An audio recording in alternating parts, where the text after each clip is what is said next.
എമ്പുരാനിൽ നിന്നും ലൈക്ക പ്രൊഡക്ഷൻസ് പിൻവാങ്ങി അവിടേക്ക് ഗോകുലം ഗോപാലൻ എൻ്റർ ചെയ്തു.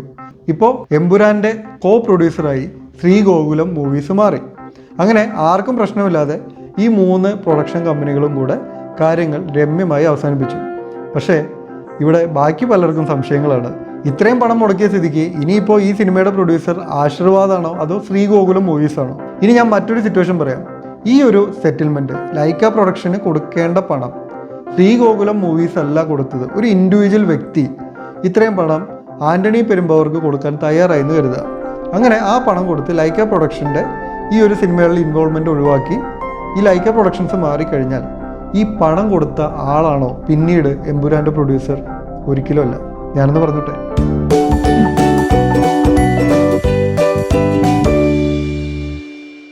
സിനിമയുടെ പ്രൊഡക്ഷനുമായി ബന്ധപ്പെട്ട്, പ്രത്യേകിച്ച് ആശീർവാദ് സിനിമാസുമായി ബന്ധപ്പെട്ട് പലപ്പോഴും പറഞ്ഞു കേട്ടിട്ടുള്ളൊരു കാര്യം, ഇതിൻ്റെ പ്രൊഡ്യൂസർ ശരിക്കും ആൻ്റണി പെരുമ്പാവൂരല്ലല്ലോ, ആൻ്റണി പെരുമ്പാവൂരല്ലല്ലോ പണം മുടക്കുന്നത് എന്ന രീതിയിലാണ്. പക്ഷേ ഒരു സിനിമ ഒരു ബിസിനസ് പോലെ തന്നെ ആ സിനിമയ്ക്ക് വേണ്ടി പണം മുടക്കുന്ന ആളല്ല ആ സിനിമയുടെ പ്രൊഡ്യൂസർ. പണം മുടക്കുന്ന ആൾ അവിടെ ഇൻവെസ്റ്റർ മാത്രമാണ്. ഈ സിനിമയുടെ പ്രൊഡക്ഷൻ എന്ന് പറയുന്നത് പൂർണ്ണമായും മറ്റൊരു ആക്ടിവിറ്റിയാണ്. പക്ഷേ പലപ്പോഴും ഒരു പ്രൊഡ്യൂസർക്ക് അതിൻ്റെ ക്രെഡിറ്റ് ഒന്നും കിട്ടാറില്ല. ഇപ്പോൾ നമുക്കൊരു സിനിമയുടെ പ്രൊഡ്യൂസർ എന്താണ് ചെയ്യുന്നത് നോക്കാം. ആദ്യം തന്നെ ആ സിനിമയുടെ ബേസിക് സ്റ്റോറി അപ്രൂവ് ചെയ്യുന്നത് ഈ പ്രൊഡ്യൂസറാണ്. ഇപ്പോൾ നമുക്കറിയാം, പല നടന്മാരുടെ ഡേറ്റ് കിട്ടാനായിട്ട് നടന്മാരോട് കഥ പറഞ്ഞിട്ടാണ് സിനിമ ഓണാവുന്നത്. പക്ഷേ ആ നടൻ്റെ ഡേറ്റ് ഉണ്ടെന്ന് കരുതി ഇയാൾ ആ കഥ അക്സെപ്റ്റ് ചെയ്യണമെന്നില്ല. പ്രൊഡ്യൂസർക്കും കൂടെ ആ കഥ ഓക്കെ ആവണം. സോ ബേസിക്കലി ആ കഥ ആദ്യം അപ്രൂവ് ചെയ്യുന്ന കൂട്ടത്തിൽ ഈ പ്രൊഡ്യൂസറുണ്ട്. ഈ പ്രൊഡ്യൂസറാണ് ഈ കഥ സിനിമയാക്കാം എന്നുള്ള ഒരു തീരുമാനമെടുക്കുന്നത്. അങ്ങനെ കഥ തീരുമാനിക്കപ്പെട്ടു. പലപ്പോഴും ഈ കഥ പറയുന്നത് സംവിധായകൻ തന്നെയായിരിക്കും, ഇല്ലെങ്കിൽ സംവിധായകനും തിരക്കഥാകൃത്തും കൂടെ തന്നെയായിരിക്കും. ഈ ഒരു കഥയെ ഇനി തിരക്കഥയാക്കണം. ഈ തിരക്കഥയിൽ ഈ പറയുന്ന ആക്ടറിൻ്റെയും ഈ തിരക്കഥാകൃത്തിൻ്റെയും സംവിധായകൻ്റെയും എല്ലാം ഇൻവോൾവ്മെൻറ്റിലാണ് ഈ തിരക്കഥ എഴുതുന്നത്. പക്ഷേ ഫൈനലി ഈ തിരക്കഥ പ്രൊഡ്യൂസറും അക്സെപ്റ്റ് ചെയ്യണം. തിരക്കഥയിലെ ചില കാര്യങ്ങൾ ആ പ്രൊഡ്യൂസർക്ക് പറ്റാത്തതാണെങ്കിൽ അത്തരത്തിലുള്ള മാറ്റങ്ങൾ വരുത്തേണ്ടി വരും. അങ്ങനെ വരുമ്പോൾ ഒരു ക്രിയേറ്റീവ് പ്രോസസ്സ് എന്ന രീതിയിൽ പലപ്പോഴും ഇവർ വേറെ പ്രൊഡ്യൂസറെ തിരഞ്ഞ് പോവാറൊക്കെ ഉണ്ട്. കാരണം സംവിധായകൻ്റേതാണല്ലോ ഈ ഒരു സിനിമ. അയാൾക്ക് പറയേണ്ട കാര്യങ്ങൾ പറയേണ്ട രീതിയിൽ തന്നെ അയാൾക്ക് പറയണമെന്നുണ്ടാവും. പ്രൊഡ്യൂസർ അതിനെ സമ്മതിച്ചില്ലെങ്കിൽ വേറൊരു പ്രൊഡ്യൂസറെ അവർ കണ്ടെത്തും. പക്ഷേ ചിലപ്പോൾ ഒരു വലിയ പ്രൊഡ്യൂസറാണ്, ആ പ്രൊഡ്യൂസറും ഈ ആക്ടറുമായിട്ടാണ് ടൈപ്പ്. അതായത് ഇയാളുടെ ഇത്രയും ഡേറ്റ് ഈ പ്രൊഡ്യൂസറുടെ കയ്യിലുണ്ട്. സോ ഈ ഒരു ആക്ടർ വെച്ച് പടം ചെയ്യണമെങ്കിൽ ഈ പ്രൊഡ്യൂസറാണ് ചെയ്യാമെന്ന് വന്നു കഴിഞ്ഞാൽ ഈ തിരക്കഥയിലും മാറ്റങ്ങൾ വരുത്തേണ്ടി വരും. സോ ഈ ഒരു സിനിമയുമായി ബന്ധപ്പെട്ട ഏറ്റവും പ്രധാനപ്പെട്ട കഥയും തിരക്കഥയിലും തന്നെ ഈ ഒരു പ്രൊഡ്യൂസറാണ് തീരുമാനങ്ങൾ എടുക്കുന്നത്. സോ പ്രൊഡക്ഷൻ എന്ന് പറയുന്നത് ഇവിടെ പണം മുടക്കൽ മാത്രമല്ല, ആ കഥയെ അപ്രൂവ് ചെയ്യുക അല്ലെങ്കിൽ തിരക്കഥയെ അപ്രൂവ് ചെയ്യുക എന്ന് പറയുന്ന ഏറ്റവും ക്രൂഷ്യലായിട്ടുള്ള തീരുമാനമെടുക്കുക എന്ന് പറയുന്നത് ഈ പ്രൊഡക്ഷൻ്റെ ഭാഗമാണ്. എന്നാൽ ഈ സിനിമ പ്രൊഡ്യൂസ് ചെയ്യുന്ന വ്യക്തിയല്ല ഇതിനുവേണ്ടി പണം മുടക്കുന്നത്. ഇതിൻ്റെ ഒരു പ്രൊഡക്ഷൻ കമ്പനി ഉണ്ടായിരിക്കും. പണം മുടക്കുന്ന ഒരു ഇൻവെസ്റ്റർ ആണെന്ന് വിചാരിക്കുക. അയാൾ വേറെ ഏതെങ്കിലും രാജ്യത്തുള്ളൊരു ഇൻവെസ്റ്ററാണ്. അയാൾ ചിലപ്പോൾ ഈ കഥയിൽ ഇൻവോൾവ് ആവില്ല. അയാൾക്കിതിൽ പ്രത്യേകിച്ച് അഭിപ്രായമൊന്നും ഉണ്ടാവില്ല. അയാളുടെ കാര്യം, ഞാൻ ഇൻവെസ്റ്റ് ചെയ്ത പണം എനിക്ക് ഇത്ര രൂപയായിട്ട് എനിക്ക് തിരിച്ചു തരണം എന്നുള്ളത് മാത്രമായിരിക്കും അയാളുടെ എഗ്രിമെൻറ്റ്.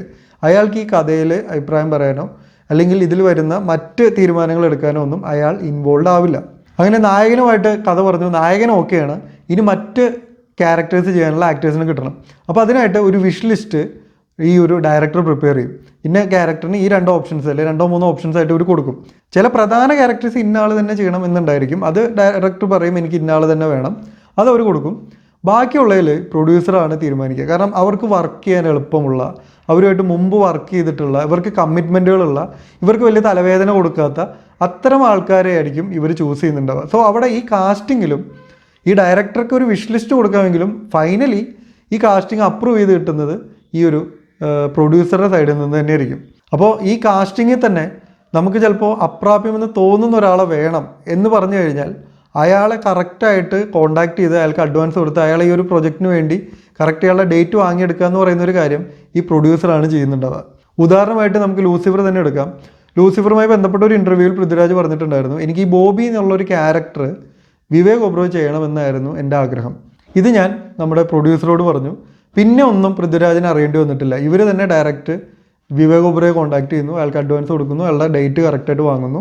ഷൂട്ടിങ്ങിന് കൃത്യമായിട്ട് വിവേക് ഒബ്രോയ് അവൈലബിൾ ആണ്. സോ ഈ ഒരു കാര്യം ഇത് പണം മുടക്കുന്ന ഒരാൾ ചെയ്യുന്ന ഒരു കാര്യമല്ല, അതിൻ്റെ അപ്പുറമുള്ള ചില കാര്യങ്ങളാണ്. ഇതാണ് പ്രൊഡക്ഷൻ പ്രോസസ്സുമായി ബന്ധപ്പെട്ട് വരുന്ന കാര്യങ്ങൾ. ഈ ഒരു കാര്യം ചെയ്യുന്നത് ഈ പ്രൊഡ്യൂസറാണ്. അത് പണം മാത്രം ഉണ്ടെങ്കിൽ ഇത് ചെയ്യാൻ പറ്റില്ല. ഇത് വേറെ തന്നെ ഒരു ആക്ടിവിറ്റിയാണ്. ഇനി കാസ്റ്റിങ്ങിന് ശേഷമുള്ള ടെക്നീഷ്യൻസിൻ്റെ കാര്യത്തിലും ഈ പ്രൊഡ്യൂസർ തന്നെയാണ് തീരുമാനം എടുക്കുന്നത്. ഇപ്പോൾ മാർക്കോ സിനിമയുമായിട്ട് ബന്ധപ്പെട്ടുള്ള ഇൻ്റർവ്യൂസിൽ നിങ്ങൾ കേട്ടിട്ടുണ്ടാവും, ഇവർ രവി ബസൂറിനെ മ്യൂസിക് ഡിപ്പാർട്ട്മെൻറ്റിലേക്ക് കൊണ്ടുവരുന്നത് ഇവർക്ക് വളരെ വലിയൊരു തീരുമാനമായിരുന്നു. കാരണം ഏറ്റവും പേയ്മെൻറ്റ് വരുന്ന ഒരു ടെക്നീഷ്യൻ ആ കൂട്ടത്തിൽ രവി ബസൂറാണ്. ഈ ഒരു സിനിമയുടെ സ്കെയിലിൽ വലിയ ബഡ്ജറ്റ് ഉണ്ടെങ്കിലും ഒറ്റ ടെക്നീഷ്യന് ഏറ്റവും കൂടുതൽ എമൗണ്ട് കൊടുക്കുന്നത് ഈ ഒരു മ്യൂസിക് ഡയറക്ടർക്കാണ്. അപ്പോൾ അത് വേണോ വേണ്ടയോ എന്നുള്ളത് പ്രൊഡ്യൂസറുടെ കോളാണ്. ഈ ഡയറക്ടറും ആക്ടറും പറഞ്ഞ് നമുക്ക് രവി ബസൂർ വേണം എന്നുള്ളത്, ഇതിൻ്റെ ഒരു ഇമ്പോർട്ടൻസ് മനസ്സിലാക്കുന്ന പ്രൊഡ്യൂസർ ആണെങ്കിൽ കൃത്യമായിട്ട് അയാളെ അക്വയർ ചെയ്ത് കൊടുക്കും. ഇല്ല പ്രൊഡ്യൂസർ പറയുകയാണെങ്കിൽ എനിക്ക് മ്യൂസിക്കിന് വേണ്ടി ഇത്രയും സ്പെൻഡ് ചെയ്യാനില്ല, സോ നമുക്ക് വേറെ ആരെങ്കിലും വെച്ച് ചെയ്യാമെന്ന് പറയുകയാണെങ്കിൽ ഈ സിനിമയുടെ ഗതി തന്നെ വേറൊന്നും ആയിപ്പോയേനെ. കാരണം ആ സിനിമയുടെ BGM അത്രയും എഫക്റ്റീവാണ്. സോ അങ്ങനെ ആ ഒരു ഡിസിഷൻ എടുക്കുന്ന പ്രൊഡ്യൂസറാണ്. എന്തിനു വേണ്ടി എത്ര സ്പെൻഡ് ചെയ്യണം എന്നുള്ളൊരു തീരുമാനം എടുക്കുന്നത് പ്രൊഡ്യൂസറാണ്. ഇവിടെ ഇൻവെസ്റ്റ് ചെയ്യുന്ന ആൾക്ക് അവിടെ പ്രത്യേകിച്ച് റോളൊന്നുമില്ല.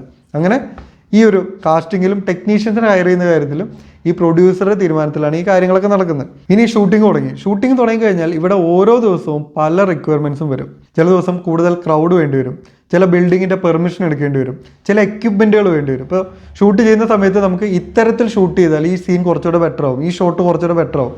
അതിനായിട്ടൊരു പുതിയ എക്യുപ്മെൻറ്റ് നമ്മൾ റെൻറ്റിന് എടുക്കണം. അത് ചിലപ്പോൾ കേരളത്തിൽ അവൈലബിൾ ആവില്ല, മറ്റൊരു സ്ഥലത്ത് നിന്ന് അത് കൊണ്ടുവരണം. അത്തരത്തിലുള്ള പല ഡിസിഷൻസും ഇതൊരു ഡയറക്ടറാണ് പ്രൊഡ്യൂസറോട് ആവശ്യപ്പെടുക.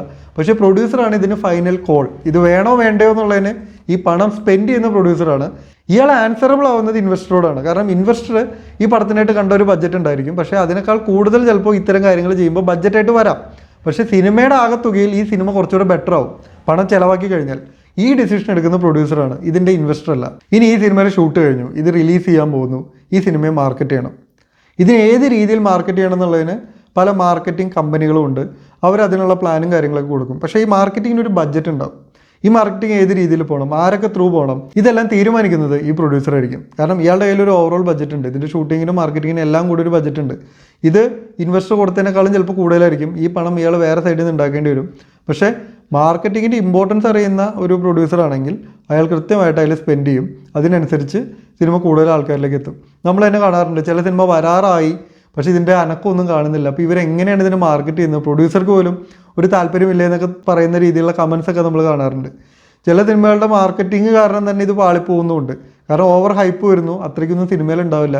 അപ്പോൾ ഇതിൻ്റെ ഒരു ബാലൻസ്, നമ്മുടെ പ്രൊഡക്റ്റ് എന്താണ്, അത് ഏത് രീതിയിൽ മാർക്കറ്റ് ചെയ്യണം എന്നൊക്കെയുള്ള തീരുമാനം ഡയറക്ടർക്കും മറ്റു പോസ്റ്റ് പ്രൊഡക്ഷൻ്റെ തിരക്കുകളും കാര്യങ്ങളൊക്കെ ആയിരിക്കും. അവർക്ക് പൂർണ്ണമായിട്ട് ഇതിൽ ഇൻവോൾവ് ആവാൻ പറ്റണമെന്നില്ല.